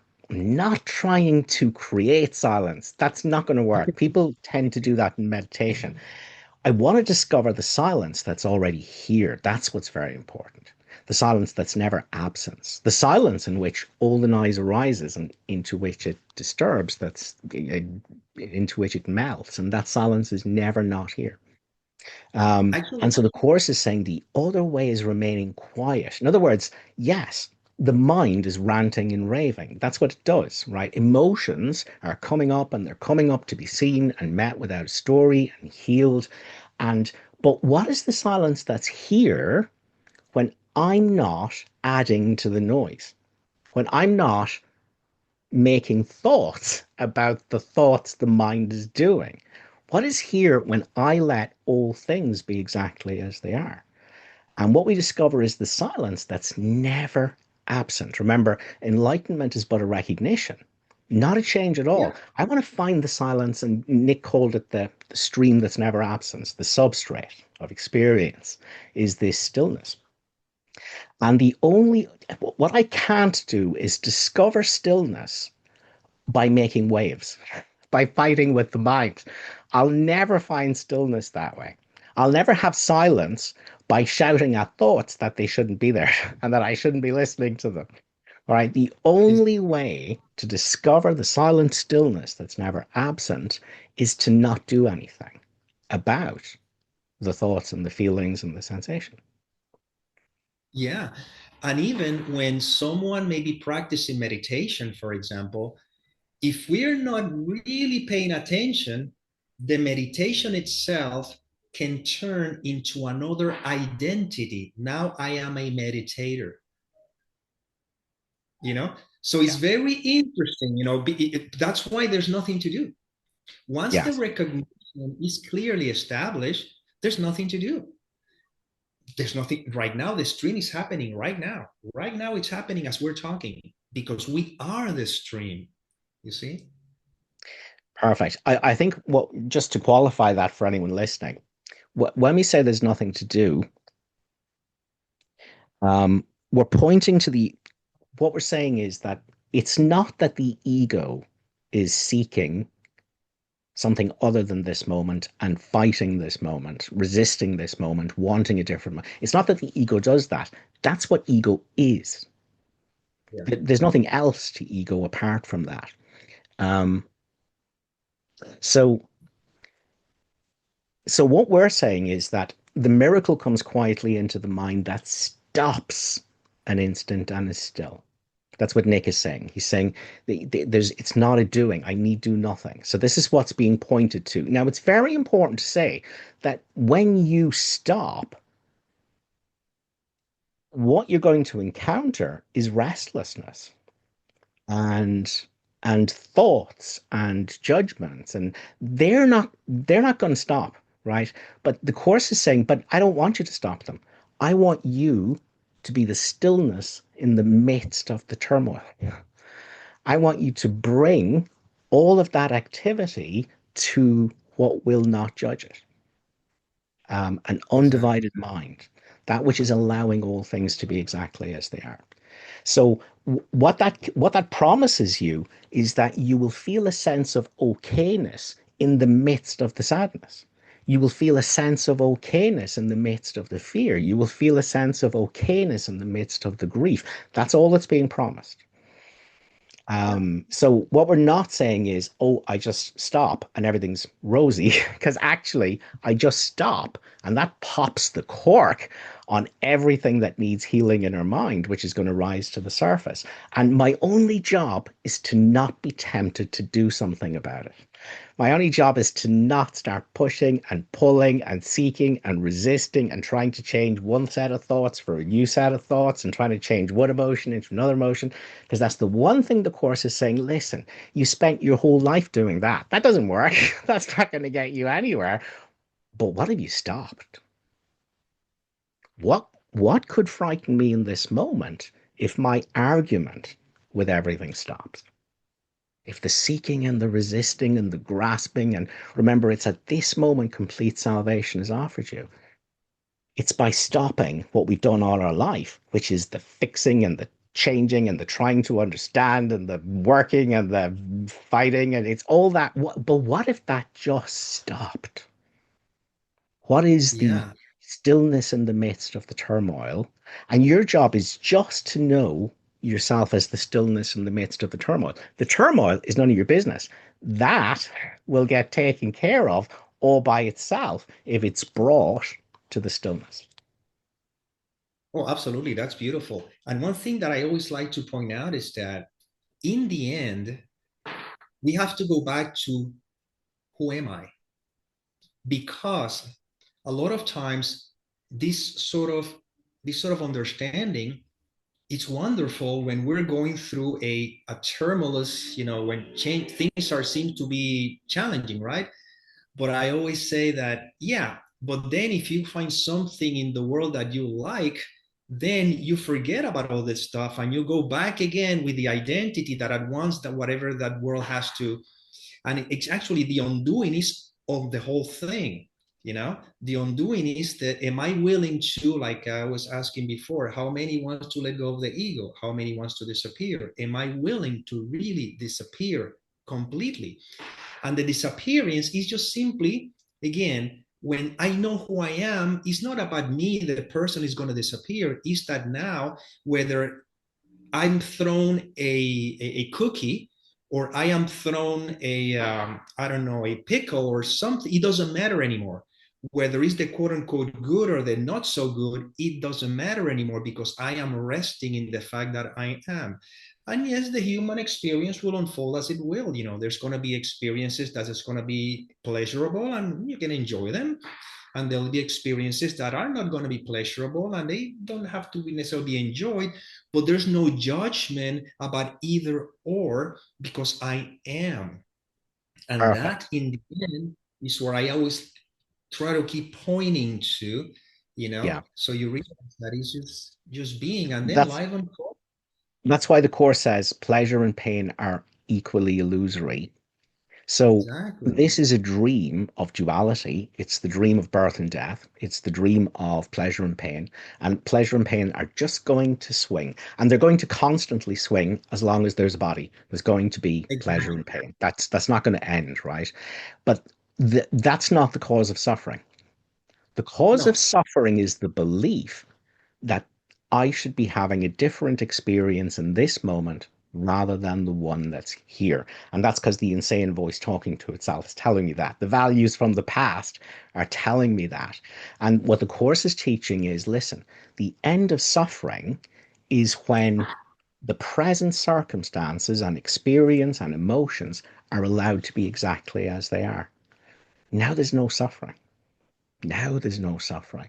So in the course, it says, perhaps it will be helpful to remember that no one can be angry at a fact. The fact is, grief is coming up here in this moment to be seen. The fact is, the body has intense sensations going on. The fact is, the World War III has started out. Well, so what? Because the fact is, nobody can be angry at a fact. It is always an interpretation of a fact that creates all the problems. So even if World War III breaks out in this moment, remember silence is the great destroyer of illusions. What would be here if I'm watching all of that in silence?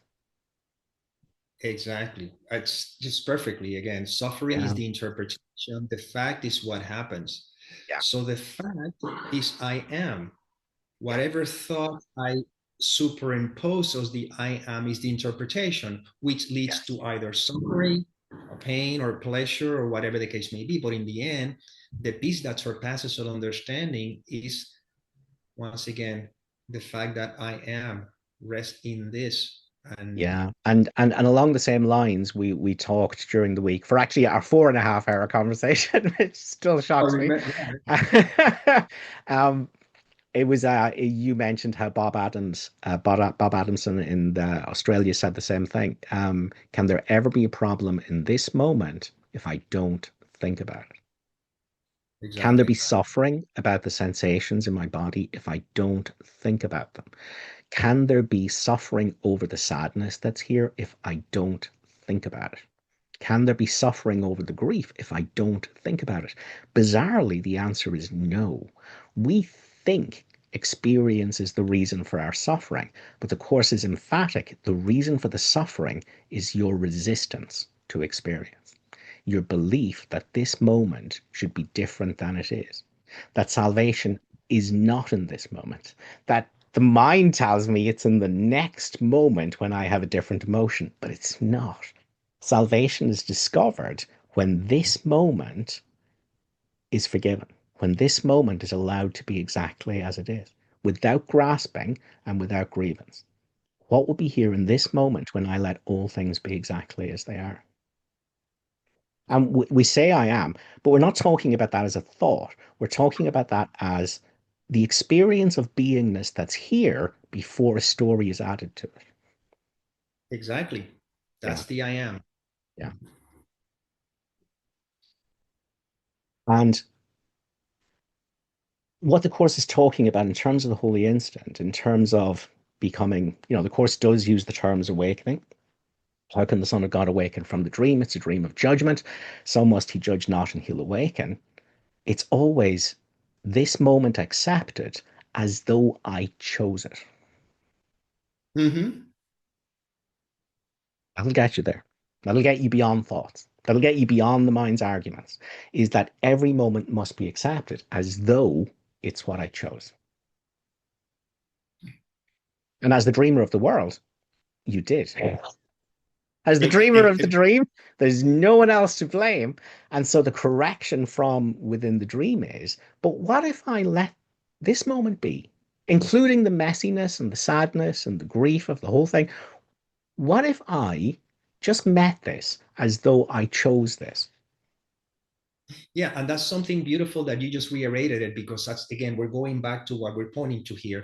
Me, the character, I don't choose anything here. I don't have No, that power. no. However, the mind that is dreaming me is the one that chose all this. Is the one that supposedly, because even when the Course says the dream of separation, it seemed as if it has occurred, but it never did. However, within this context, the mind that is dreaming all this is the one choosing all of it. What we're experiencing right now is the consequence of a choice that the mind is making, and now the experience of the individual reflects that choice. So you Yeah, could say that right now all of us here are witness of the choice that the mind is making for salvation, as opposed to the choice that the mind would be making for destruction, or yeah, whatever, keep blind or keep believing the dream. So in that sense, it's a good reason to celebrate, if I would say that. At the beginning, it may not appear that way, because when there's such an identification with a strong sense of the sense of identity, of course, it seems that who am I? Where am I? I mean, what this world is about? I mean, nothing can fulfills me, and all that kind of stuff. That's when Nisargadatta Maharaj talks about when you had your head caught in the tiger's mouth. Well, I guess our head is caught in the tiger's mouth, but the beautiful is that right now we can see that it's not what we thought it was, and now we have the opportunity to experience the beauty that lesson 107 says when it says, can you imagine what a state of mind without illusion is? How it would feel? Try to remember when there was a time, perhaps a minute, maybe even less, when nothing came to interrupt your peace, when you were certain you were loved and safe. Then try to picture what it would be like to have that moment be extended to the end of time and to eternity. Then let the sense of quiet that you felt be multiplied 100 times and then be multiplied another 100 more. And now you have a hint, not more than just the faintest intimation of the state your mind will rest in when the truth has come. Without illusions, there could be no fear, no doubt, no attack. And again, the illusions, the dreams are thoughts. And silence is the Exactly. great destroyer. Yeah. And again, silence is a portal because when you go into the silence, you find this awake, alive, aware nothing, which is Yeah. everything.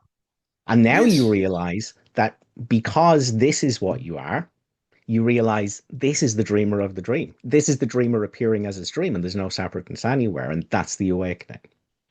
Yeah. Beautiful, Nick. I'm just going to add to that with a lovely poem from Helen Schuckman that I haven't read in a while. It's called Awaken Stillness. And again, think about this in the context of what is here when I don't believe thoughts? What is Mm. left when silence, the great destroyer of illusion, brings its blessing? Peace cover you, within, without, the same. In shining silence, and in peace so deep, no dream, which is a thought, of sin and evil can come near your quiet mind. And then in stillness wake. First there is silence, then awakening. Now is the time appointed for the end of dreaming. Still the cradle where you come to be reborn. The Christ is stirring in the home that he has chosen as his own. His vision rests upon your eyes, and soon you will behold his face, and will forget the fantasies, thoughts, that seemed to be so real until the stillness came. The Son of God has come to join you now. His shining hand is on your shoulder, and God's silent voice speaks ceaselessly of heaven. You will hear his single message calling to his own from his abiding place to wake in God. Mm. It's beautiful. Isn't it beautiful? It's my favorite Helen poem. There's a Christmas one I love as well. But I particularly like that Awake in Stillness. So we're coming up on time, guys. We don't actually have some hands up. We had, but some people backed out. So hopefully that means you had your question answered. Um, so Nick, would you like to tell people where they can encounter more of your teachings? Well, this is what I would like to say, just to make sure. I am glad that this opportunity to be here with Keith and talking about A Course in Miracles, it was strictly focused on the language and the teachings of A Course in Miracles, because again, it's very simple to keep it that way. Now, I have a channel which is called The End of the Search in YouTube, but the channel is not about A Course in Miracles. It's about non-duality in general, meaning that if you hear me saying some things in here, but then in that channel, you notice that I kind of say some things that they're coherent with where the message is pointing to. But again, I just made it sort of like more open, available, so to speak. So, because it's pointing to the nature of our being. There's one that's always the same. So, just want to make sure that if you happen to run into that, don't think that there's maybe any inconsistencies. It just so happens that I felt that A Course in Miracles is life. That's one of that's my what can I say? It's my life. However, in a more general aspect, I rather use a language that is very universal, and I may even touch about certain aspects in the realm of the dualism, so to speak, but again, bringing again back to the essence of what I am. So I just wanted to make sure in case you run into that. Now, my website, nickarandes.com. And so that's why the ones interested in A Course in Miracles, that's what I wrote, What Happens When You Let God, rewritten, which is strictly about the teachings of the Course. And um, then, oh, there you go. He's sharing that. And the other books that I have written, of course, are more just non-duality, but are pointing to the same thing. So it just in case, just so you know. But in this particular meeting, I'm very grateful that we can actually were able to talk strictly about the teachings of the course with the language of the course, with people who understand where this is, where the language is pointing to. That's, I guess that's pretty much it. And I think that one drop, Blink has a question, or you have a hand over there for a while, or somebody Well, else? just we'll come to Bill in a second. Okay, I'm sorry. So just to say that I don't recommend many books in the group or on the podcast, but you might recognize that book as one of maybe three course books that I've ever recommended. That's Nick's book. It's a beautifully succinct, short, concise, direct pointing to the truth of A Course in Miracles, just like Nick was doing today. I thought it was great, and that's why I did share it at the time. So you can get that on Amazon. The other thing I wanted to make you aware of is that in some ways today was a little bit of a precursor. Let me share another screen here. Um, Here we go. So, this is the other one. So this is a Miracle Network online conference, which is coming up on the 16th of May. And myself and Nick are going to be dialoguing on the subject of how to be in the world while waking up. And we're going to be joined by our lovely friend, Jackie Lorna Jones and Gary Renard, and also our friends, Billa Free and Lisa Natoli. So that's going to be on the 16th of May, and you can sign up for that, register for it on the Miracle Network website, which is miracles.org.uk. So I'm going to put some links up for Nick's um, book and Nick's website, and also for registration for the conference with the Miracle Network, if anyone would like to join us then. And we're quite short on time. So, Bill, could you make it nice and concise? My lovely assistant, Eli, will send you an invite to take yourself off mute, Bill. Yes, bless brothers. I will make it very concise. Nice to meet you, brother Nick. So Thank you. awesome. Thank you, Keith, for putting me in contact with another one that is fully on the level of the course. That's what I love. And you teach with the course. I can't wait to look at your program, Nick. I'm going to very much look at that. And I know that you are guided by the Most High. And I'm looking forward to checking out what you're doing there because I want to join both of you in the distribution of this knowledge that would allow us to receive our birthright of peace and joy. I have a quick question though, because what the course is asking me to do is to ignore all thoughts that are going on in my mind. Right now, my mind is working on a mission like you would know if you've seen last week that I was in the Caribbean and I was called back for the immediate ascension of my mother. She ascended on Valentine's Day. She was I'm sorry for your 94. loss, Bill. Yes, Right. thank you.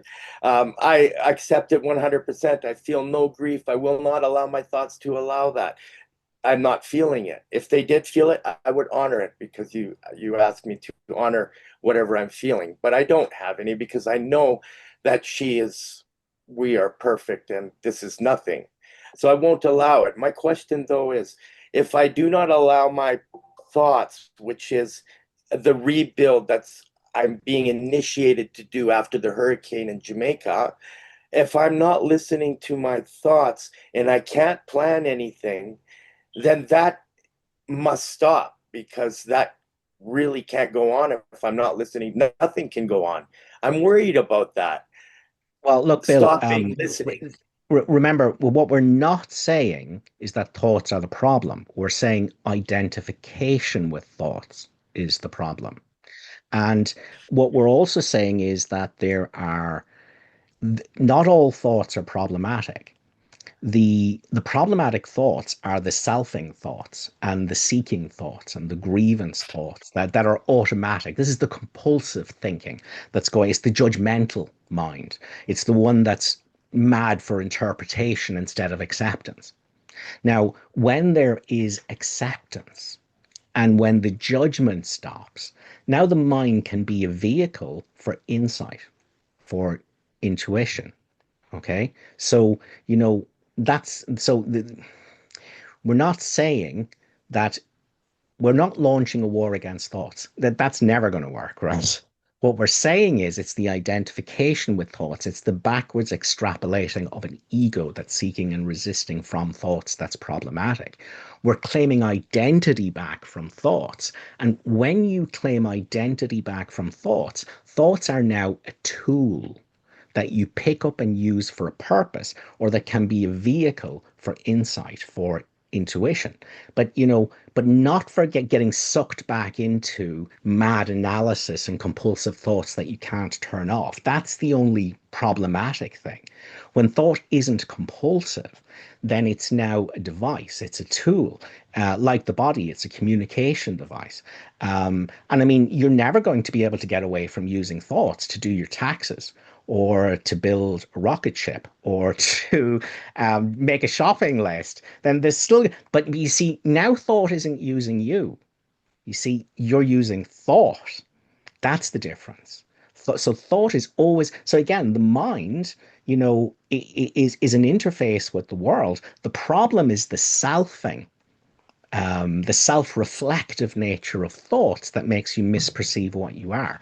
So what we're only ever doing is claiming back identity in the stillness, from the noise, from silence, with silence, the great destroyer of illusion. What am I? And now from here, thought can be a device, but never an identity. The problem isn't the mind. The problem is you think the mind is your identity and not a tool. Anything you'd like to add to that, Nick? Actually, what you said was beautifully. I mean, there's nothing much to add. The only thing that is coming to mind is for language itself. At the beginning, when the question was, should I ignore the thoughts and everything? Well, it's not about ignoring the thoughts, because that is still fighting them. It's still against, they're still coming back. It's about not identifying with them. In other words, they're going to come up. Why? Because the purpose of the thoughts, according to the ego's thought system, is to hold on to the sense of identity, to believe that I'm this individual. If I know who I am, then thoughts have nothing, no place to land, you know? But if I believe that this is who I am, well, all the thoughts will come up, and then I find myself in a struggle with them. But as I rest in beingness, which is what I am, thoughts do appear, because they will. That's their job. They have to appear because they have to keep fighting for its identity. But now that I know who I am, I'm not ignoring them in a sense. I'm just simply seeing them as passing clouds. And in that sense, resting in the fact that I am, like, Keith was saying, then as tools, I can use them, okay, from this space of tranquility or awareness, or whatever you want to call it. You can see what thoughts may be useful for the functioning in this world of appearances, but never losing sight that I am not the thoughts, not even the thinker of the thoughts. I am, and this I am in which all the thoughts will appear. And this is kind of when it's pointing to. I'm just giving you a quick adding to what he was pointing to, but that's really what it is. Thoughts will appear. I cannot not think. It's impossible, because I'm not even the one thinking. But if there's an awareness that I am, then sure, they will appear. And as they appear, I rest in the silence, the great destroyer. And then from there, just observe how the journey unfolds, and it's more likely that when the mind is not identified with its content, whatever actions that you will find yourself taking are basically a representation of the thought system, of the right thought system, if you want to call it that way. And it's more likely that you'll be acting in accordance to that particular thought system, which in this case we'll call it the Holy Spirit thought system. And you'll do whatever you will feel inspired to do. You'll do whatever needs to be done, but from a space, from that space, you see, as opposed to from a mind that is so identified with this false sense of self. So again, when there's a recognition that I am now just thoughts is like everything. Sometimes the days will be clouded, sometimes they'll be sunny, but it doesn't matter because I rest as I am. And I think this is at least where this is all pointing to. But I think that everything that Keith said was just right to the core beautifully, you know. And just one more thing to add, Bill, is that the one thing we don't want to do is to have a new thought that says, I don't have grief because I won't allow thoughts to do that. So we are here.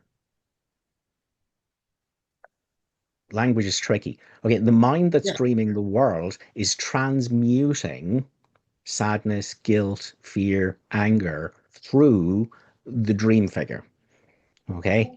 So we're not ever, even though we say, let the mind do whatever it wants, it's not you. Don't identify with the mind. Don't let it become identity. Don't think the tool is you, because that's suffering. Even though we're saying that, we're never ever saying to look away from emotions. In actual fact, the purpose of not getting involved in the mind, not losing our identity to it, is so we can meet the emotions that need healing in ourselves without the mind telling stories about them. So we never want to have a goal that says, I won't feel grief. You don't ever want to. Well, if the sadness in your mind, you want that to come up and you want to be with that and you want to honor that and meet it, without the mind's stories. That's what this is all about. So I would say, please don't have the idea that you shouldn't grieve. I would say whatever comes up, honor that. Be with that, meet that. But in your honoring of it, don't let the mind tell stories about it. Have that direct experience of sadness, of loss, because that's what this is all about. That's how you heal your mind. It's not by believing a thought that you shouldn't feel a certain way. Does that make sense, Bill? Yes, but then every time a story comes in, tries to come into my mind, I let it go right away. So there are no stories that can come into my mind. So I can't really get into the grief, because for me to get into the grief, I would have to start remembering and allow stories to continue to talk and bring me into a state of grief. But I won't even allow the thought, this is the path that But you I see, feel that but I'm on. Bill, all of this is still mind activity. So Yeah. just let the great destroyer come in, the silence, and let whatever is here be here. But don't get involved in these new thought patterns. I'm not allowing thoughts to have a foothold. Is a thought. So Right. so that's the trap that we can so easily fall into. So remember, silence is the great destroyer. But silence facilitates actually the direct experience of your emotions in this moment. Okay. Yeah, Thank you. there's one thing that I would like to add, that again, because the frame of time that we have right now is that this is just an invitation that I usually suggest. For example, when you said, yeah, but my thoughts, or I feel, whatever the case may be, right? Which I understand, this is, but then I would stop and I said, but have you questioned who is the you who's saying that? You see, you have to go back to the you to tell me all that story, you know? With Yeah. that you, that's the you that allows for the story to keep showing up. Yeah, but my thoughts, they keep showing up in my mind, and but you see, so if that is not seen, you could stay on the surface without realizing it, and Right. that's why it's kind of like, okay, I see, like, I can see the argument that the mind is conjuring up, and it's very, very very logic, and it's very convincing. But who is the you? Who is the you who's saying those things? Who's defending? Who's telling me the story? Who is that you? You know, I do. I that's. bring that up all the time when those thoughts are there, and I just say, I know I am nothing. But here's there's still the you saying, I bring this all the time, and I know that I am nothing. It's very subtle. You know, it's pretty subtle. but you kind of see where this is just. I'm just throwing that up in the air so you kind of notice, because in the end, that's the settle. That's the subtleness of this. You know what I'm saying? And that's why you should. That's what it takes a little bit to crack. But once that is seen through, then life is. And yes, emotions show up. They show up, and feelings, sensations, everything happens. But there's not a sense of me who somehow takes either ownership or identified with it. And this is something that I'm using to point to. This is not something for you to understand and try to say I understand, because if you say I get it, I'll say, and who's the you who's saying that gets it? You see, so we're going to get wrong. We're now stepping into. So again, this is just a quick thing over here. It's just to keep that in mind. But I think that everything that Keith suggested was beautifully, because it helps at the level of the understanding. But at some point, we're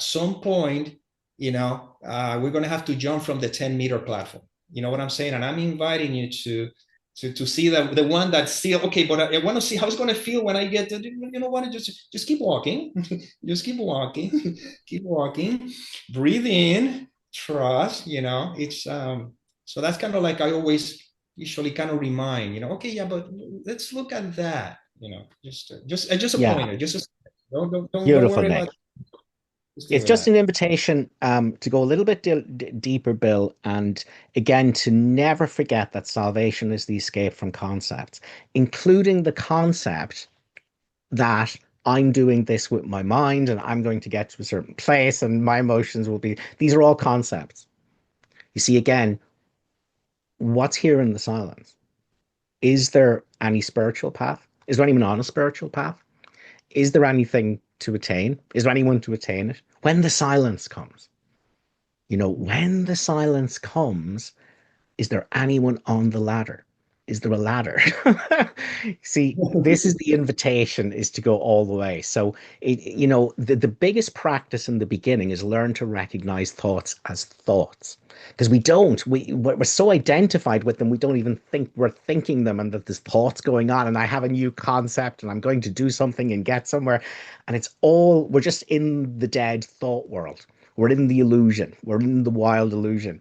So it's just that invitation to keep noticing, oh, this is another thought. Who would I be without this thought? And the Yeah. next thought comes in and it goes, yeah, but maybe if I do this, and you go, but that's a thought, you see? And so, and we're really just getting better at recognizing and allowing a thought to just be a thought. It doesn't mean anything. It's not reality. It's just a thought. But we have to unpick a lot of thoughts, you know. So it's just to be aware of how sticky thoughts are, Bill. Just how sticky they are. Um, and this false self is always backwards extrapolated from thoughts. It's like the thoughts come and then there's a me that's thinking the thoughts. If there was no thoughts, would there be a me? Would There there you be go. something with a story? Would there be a journeyer? Would there be someone on a journey? If thoughts stop, all that stops. That's why silence is the great destroyer. So again, don't have remember, salvation is in this moment or nothing. All right, because there's only this moment, except in the thought world where there's stories about a past and future and someone that's moving through time, but that's not reality. That's only in thoughts. It's at this moment complete salvation is offered you, not when you do gymnastics with your mind and you fight your thoughts off and you like, it's none of that. See, that's the trap. So the Yeah. invitation is to see that and go, but what would the great destroyer bring? What am I in this moment without any of these concepts? And then learn how to rest here as this, not in this. There's no one in it. Learn how to rest as what you already are here when you're not getting hypnotized by thoughts. So I hope that's helpful, Bill. It's just a pointer to the practice to continue with. Keith, I know you have your hand up. We don't have time because Nick is rushing to teach a Spanish You know, class you know in what? just a few months. If you want, it's at 8 o'clock and we got 20 minutes, so that's no big deal. Let's go Okay, ahead and. once you're happy, Nick. So, Keith, my lovely assistant Eli, will send you a request to take yourself off mute, and we will have you be our finale. Yes. Thank you, Keith and Nick. I'm gonna be really short to the point. How do you stay out of someone else's dream? I know you've said that several times. I've read it, especially in a special relationship, husband, wife. Nick, you're squirming over there. No, I don't know how yogis can do it. They can sit with their legs crossed. Man, my legs were killing me. I had to just kind of sit like a Yeah. I'm sorry, I Jesus. wasn't able to. I didn't figure out how to turn the camera on, but maybe next time. No, that's fine. Don't worry about it. You have a great question. If Keith let me jump in real quick after you Go ahead, finish Nick. with the. Go ahead. Okay. Finish your question, Keith, because I want to talk a little bit about this idea of special relationships and stuff. But go ahead. Anything else? Yes, because in the special relationship, self and other, it would seem that the thoughts are telling me, well, if I'm going to stay out of somebody else's dream, then I don't react. But then how are you not seeming distant, rude, or uncaring when from where I am at this point, I can tell that's a dream, but you can't tell somebody it's a dream when they're dreaming it. So yeah, that's it. Okay, I'm gonna jump right in. Okay, first of all, you cannot tell anybody that it's a dream because they are part of your dream. There's no one out there separate from you. Right. So you're talking to yourself. But now, okay, let's clear up this idea of a special relationship, unholy relationship that I've seen so much confusion about it. There are no special relationships or holy relationships between individuals because there's no two. There's no separation. Relation happens between two. Okay, now, but why that concept is used? The mind, and we can use this word, the mind or the thought of separation, the mind that seems to be divided into the ego thought system, which projects the dream, and the half or the other one, the Holy Spirit thought system, which knows it can see the illusions but doesn't believe in them because it's the translator, is the one that believes who I am. So the special relationship is happening between the mind and the ego thought system, and the holy relationship is happening between the mind and the Holy Spirit thought system. What is the difference? I'm sorry. Oh, yeah, okay. When the mind is identified with the ego thought system, it is in a special relationship, and it believes in the projection, and it believes that there's a two, and that's where the special love, special hate, and everything, because it believes that there's actually a separation, and it believes that there's so others. That's the special relationship. Now, the holy relationship is when the mind is identified with the Holy Spirit thought system, and the difference is that it does not believe the content of the dream. So even though you may still have a wife or relationship, when you're identified with the Holy Spirit thought system, you're just watching the play unfold, no big deal. But if you believe in the ego thought system, you believe that you're a separate person, that you have a woman over there or a wife over there, and then you believe all that stuff that you're talking about. So when you go back to the great destroyer, as our beloved Keith says over here, now you're back again to the Holy Spirit thought system, and that's when the Course in Miracles says that the miracle established that you're dreaming a dream and its content is not true. So that's the difference between a holy relationship and a special relationship. It's not in the world. There's no other. There's no relationship, even though it appears that way. Holy relationship, the mind is identified with the Holy Spirit thought system, and I don't take the dream seriously. Special relationship, the mind is identified with the ego thought system, and I believe all the thoughts, and I believe this room is my reality, and such and such. So you got to be very conscious about that. And once you have that clear, now you just choose the Holy Spirit thought system, which is basically surrendering yours. That's all. It's not about how to, because the how to is another question that the mind asks. That's why exactly. And the Course in Miracles says that every answer that the world offers brings another question, leaving the first one unanswered. Why? Because all the questions and answers are for the mind, for the ego, for the seeming me. But the you is simply resting in the peace that I am. And if you rest in there, then the relationship will unfold as we will unfold, but you're not distracted because you are in a holy relationship with the Holy Spirit thought system. And then, well, the play unfold as it will, but you don't take it seriously. It makes sense? It makes perfect sense. If you could see the smile on my face, because Perfect, Keith. Now, Keith, can I push you a little bit? Yeah, In this moment, without the mind stories about a past and without the mind stories about the future, this is lesson 8. Can you find any evidence of yourself as a person? No. And what's here when the stories are not believed? Is it changing? Or is it constant? It's constant. The only hesitation, because of after listening to Nick, my body is quivering right now. That's fine. That's fine. We're only talking about identity. So we're only talking about identity. So are you quivering when the body is quivering? Is I am quivering? It's not. No. Okay, so the Course tells us your brother has a changelessness in him beyond appearance and deception both. It is obscured by changing views of him that you mistake for his identity. All right, so this unchanging, this storyless I, all right, is the truth of your wife. Now, you project stories. The insane mind, you let it project stories onto your wife that she is the changing. She is a body. She is something that was good in the past or bad in the past and could be good in the future or bad in the future. That's all thoughts. So silence is the great destroyer of all of that. So the Course actually is training us is that no matter who you are interacting with at this moment, their identity is what is not changing. Now, that is how you refuse to share someone's dream.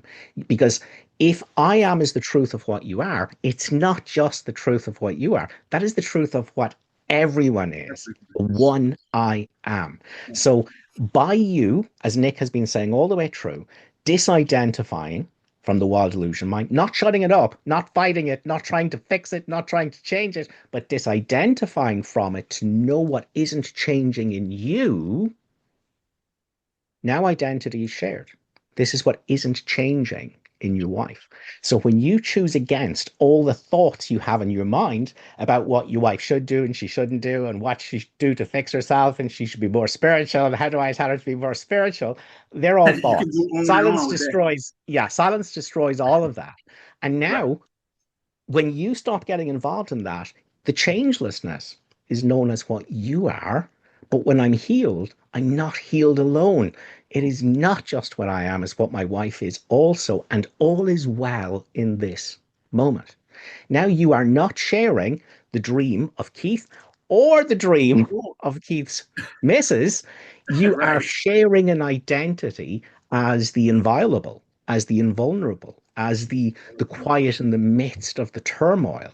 So you've accepted salvation for you both. Now from here, it is guaranteed and automatic that anything that comes will be kind and helpful and loving, and it will meet someone where they're at, and it will just be kind. It will just be helpful. It won't be beating them over the head with A Course in Miracles, I can guarantee that, but it will be whatever is helpful to express love in a way it can be received in this moment.